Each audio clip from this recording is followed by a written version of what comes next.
What is up? Welcome back to 5 Stars, 5 Points, hosted by me, Spread Astaire. I'm here with 5 Star in Vegas, giving you all the winning college football picks. 5 Star, how you doing today? How you doing, man? Always good to speak to you, Spread. What's up, Yeah, Wagering? Where How you guys doing? Let's bounce back this week. I'm ready to bounce back, but before that, we gotta examine what happened. So our first question on the 5 points, I gotta know 5 Star, how did Miami upset North Carolina State? It was simple, man. Tyler Van Dyke, man. As I told you guys before, uh, the kid he just didn't have any experience. He's a freshman, but the kid from Connecticut is a great passer, man. I saw him in mop up duty and also uh, during games that were out of reach, and he threw a lot of beautiful long balls, man. And this game he came to play. He was 25 out of 33, a 75% completion rate, had 325 yards. Um, no interceptions. That's the biggest thing. And 4 touchdown passes. I got to give props to Manny Diaz. We counted him out. We thought the team wasn't going to respond to him. Manny Diaz pulled one of the greatest motivational moves I've seen since Lincoln Riley when he played Spencer Rattler after benching him early in the Texas game. And he played him for the 2 point conversion. He converted to keep him in it for the rest of the season. So, as you know, Derek King was injured early in the year. He's been the captain of this team for the past 2 seasons. Miami trots out on the field. We're waiting on the NC State -3.5 when the game starts. I'm watching the warm ups. The kid comes out, trots out on the field, Tyler Van Dyke with the C on his chest. I said, "What's going on here?" Before the game, Manny Diaz named him the captain of the team, thus telling the team they were moving on. The Derek King chapter was over with, and it was all about Tyler Van Dyke. Great motivational move right there. Tyler Van Dyke answered the call. He had the C on his chest. He played like a man. Props to that kid. Props to Manny Diaz for finding a way to get his kids on board, man. Right now, he was considered a lame duck coach, and man, I gotta admit, he surprised me with the way he had those kids ready to play. I'll be very interested to see how they fare this week. They're going to Pittsburgh.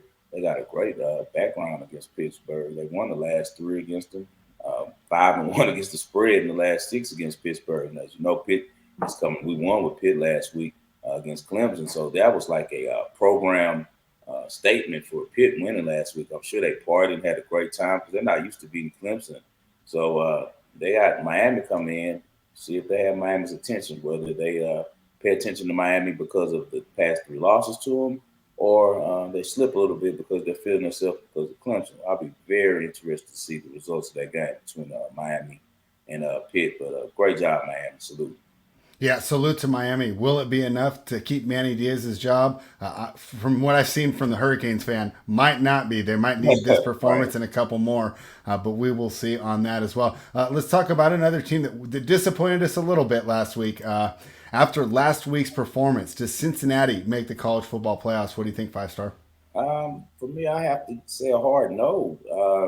Last week's performance, oh my goodness, the first drive of the game, offensively, I knew we were in trouble. The defense was able to get off the field um, with a three and out, punted the ball. The first play, they run a 15-yard dig route to their best receiver, Pierce, right in his hand, drops it. Next play, offsides penalty on the guard.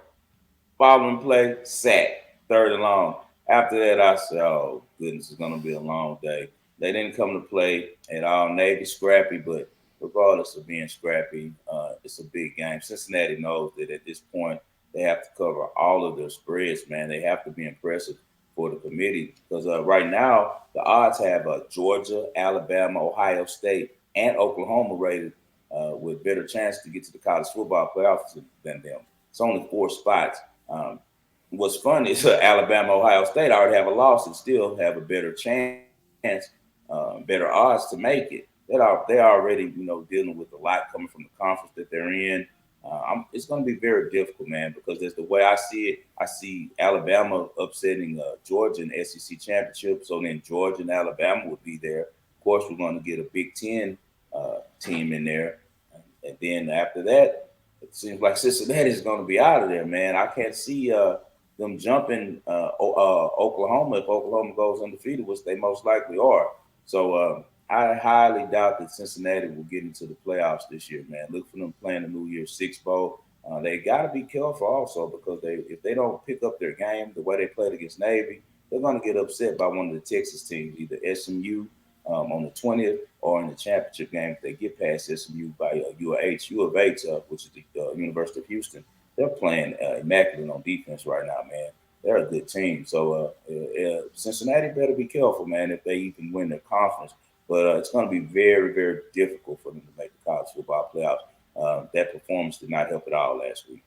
Yeah, nobody was more pleased with that result than Oklahoma and Lincoln Riley. Let's move on to some of the top games this weekend. The game that everybody's talking about. I think this is a fantastic matchup. Michigan State catching 4.5. Is this in Michigan?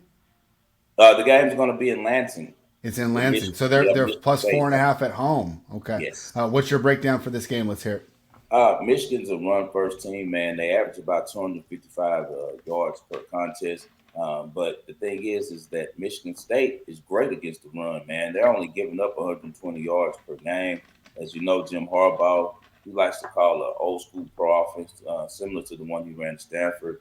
They might dress it up with a little bit different formations, but it's basically the same thing. It's power football, mano a mano. It's all about being able to beat your man. Um, they don't give the defense much to think about a lot. That's going to be hard to win playing against a rival like Michigan State. Michigan State is tough in the trenches, just like Michigan is. So the game's going to basically come down to who can convert a couple of third downs, who can make a couple of big plays and get some easy scores. That's why I like Michigan State a lot in this game. As you know, their offense is a little bit more multi-level than Michigan has. We talked about Peyton Thorne, the quarterback for the Spartans, several times on the show before. He's cashed for us several times before on the show. Um, he's a good quarterback. He makes great decisions, but he also pushes the ball down the field. He has playmakers on the outside with Reed and Naylor. Both of them can score from anywhere on the field. They got a great running back. He's probably the leader for the Doak Walker Award right now, Kenneth Walker III, who we also mentioned before earlier this season. He's a big time playmaker, and they find different ways to get him the ball, whether it's screens, Texas routes. I just like the diversity of Michigan State's offense and what's sure to be uh, um, just a slugfest between two Big Ten teams. I just see Michigan State being able to make more plays at the end of the day. They're also at home. Um, Sparty always looks at itself as little brother when it comes to Michigan anyway. So they're always going to bring their A1 game. They always feel disrespected by Michigan, man. So I expect Mel Tucker to get his second win in the series. He got his first win ever as a Michigan State coach last year at the Big House when he upset Harbaugh. I think he has the ability to match and outwit him. Actually, the Wolverines are 2-11 against the spread in the last 13 in the series. They're also 1-5. Pardon me, 1-5 against the spread in the last 6 meetings in East Lansing.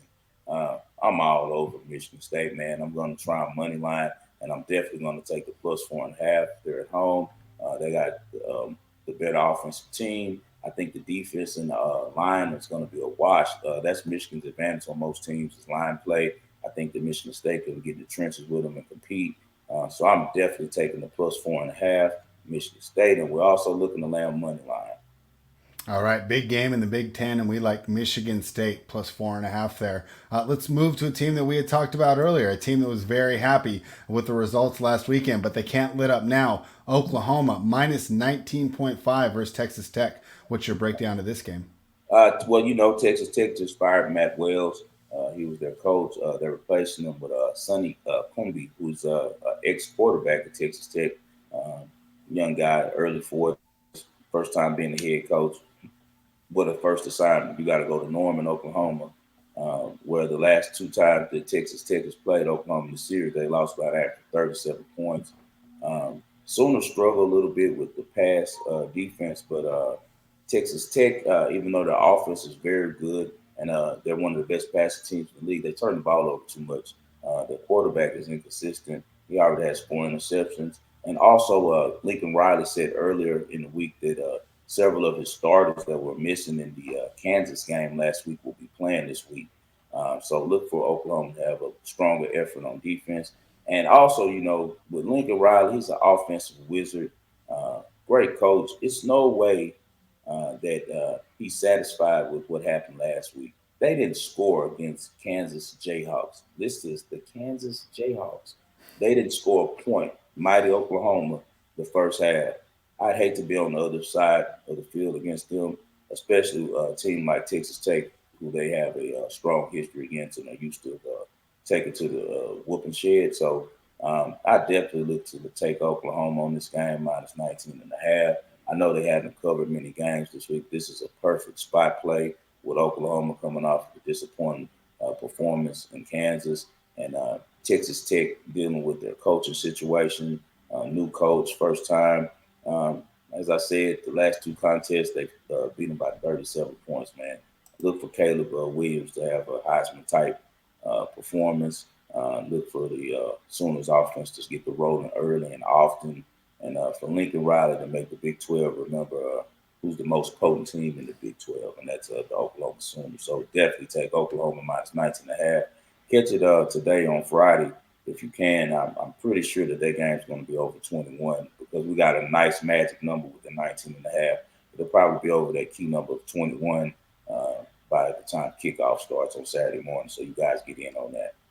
All right, yeah, head to the window right now. Place the bet, Oklahoma minus 19 and a half. Let's talk about Utah State going against Hawaii. What's your breakdown of this game? Well, first of all, man, this game kicks off at noon Pacific Standard Time, which is about 9 a.m. Hawaii's time. So I'm sure there's going to be an adjustment on the bodies of the players for Hawaii. They're used to playing evening and night games. Utah State has won the last four matchups in this series by 28 points. Hawaii is historically bad on defense, man. They're allowing 300 yards a game through the air, 450 yards total. That's right in the wheelhouse for what Utah State wants to do. The Aggies are ranked top 20 offensively in passing yards per game and total yards per game. Also, Hawaii's quarterback, Cordero, he's banged up. He's questionable to play. I'm sure that Utah State probably wants him to play. He's only completing 54% of his passes. He has 7 interceptions, only 6 touchdowns. If he doesn't play, they'll have a kid playing Braden Shager, who's a little bit better, but he still has 4 touchdowns, 4 interceptions. End of the day, Utah State has a very opportunistic defense. They're 7th ranked in the NCAA in takeaways. They also have a major advantage with Hawaii with speed and athleticism everywhere. They got 2 veteran quarterbacks at Utah State, Logan Bonner, Andrew Peasley, 1A, 1B. Both can get the job done. I've never been a fan of Ty Graham. I don't like how he runs his operation. I don't like the way he coaches. Actually, I don't like the system that he runs. And I expect Utah State to continue what they've been doing, and that's running over Hawaii. So definitely lay minus 5.5 for Utah State against Hawaii. And that also leads into our 5-star pick of the week. We're going to go with Utah State minus 5.5 and what should be a layup at home against Hawaii. The books are slipping bad on this number. I expect at least a 2-touchdown victory by Utah State. Yeah, Hawaii traditionally always had problems on the road. Remember, that's not no ordinary road trip for a college team, right? That's quite the flight for them to get over here. Yes. And then, of course, with them being 3 hours earlier from just us on the West Coast, right? The farther they go, the more trouble it is. So I love your reasoning there. Let's go over the plays again. We are taking Michigan State plus 4.5 in that big game in the Big Ten. Oklahoma to cover, bounce back, get right, minus 19.5 versus Texas Tech. And the 5-star pick of the week is Utah State minus 5.5. 5-star, you got anything else for the people before we get out of here? Just the same thing, man. You guys come subscribe to the channel. 5-star in Vegas, sports investments on YouTube. That way you can catch a lot of the plays. Also follow me on Twitter at 5-star in Vegas, spell out the 5. I'm on weekly on the bench 97.5 in Houston. The last couple of weeks due to the World Series, I've been coming on Fridays, but if you follow me on my page on Twitter, I'll keep you updated on whether I'll be on Thursday or Friday this coming week. But please listen for me. I'm on there at 9:30 a.m. Central Standard Time, 7:30 a.m. Pacific Standard Time. Always a great time talking to you, Spread. Hey, guys, we're going to bounce back this week. You guys who follow me know that last week was a very, very rare occasion. We're going to get back to doing what we do this week, and that's winning. The best of luck to you all. Go Astros. All right, go Houston Astros. Let's get these plays. Utah State -5.5, 5-star pick of the week. We'll see you next week, guys.